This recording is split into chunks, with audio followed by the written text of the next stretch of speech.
Il n'y a pas un train, il n'y a pas un avion qu'on prend, il n'y a pas un voyage, un déplacement, une période de vacances sans qu'on porte avec nous la plaidoirie à prononcer à la rentrée qui pourra permettre d'amener à la fois la conviction des juges, mais aussi une adhésion.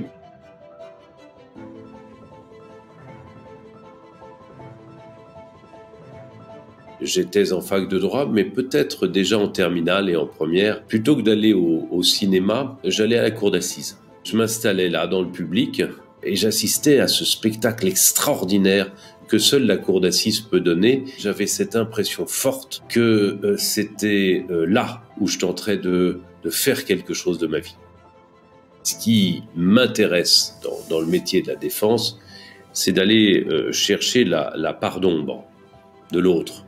Et la part d'ombre de l'autre, elle est évidemment en nous tous. Et c'est en cela que l'acte de défense est au-dessus et nous concerne tous. Et c'est en cela que, le décryptant comme cela, que j'ai toujours vécu mon métier d'avocat pénaliste. Il y a des affaires qui continuent à me réveiller la nuit.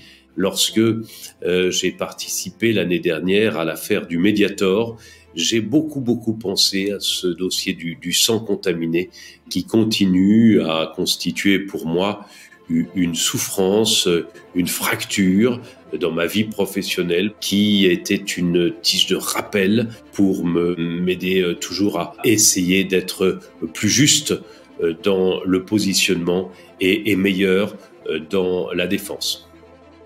Badinter, il nous avait dit, c'était en 1989, il nous avait dit le talent n'est rien, la chance ça compte un peu, mais la seule valeur qui doit vous guider et qui fera de vous de grands avocats, c'est la valeur travail. La mission que nous avons, qui consiste à porter en soi des vies, des causes, elle mérite qu'on lui donne toute notre force, toute notre intelligence, toute notre conscience, et c'est en ça que le métier d'avocat est tellement exigeant.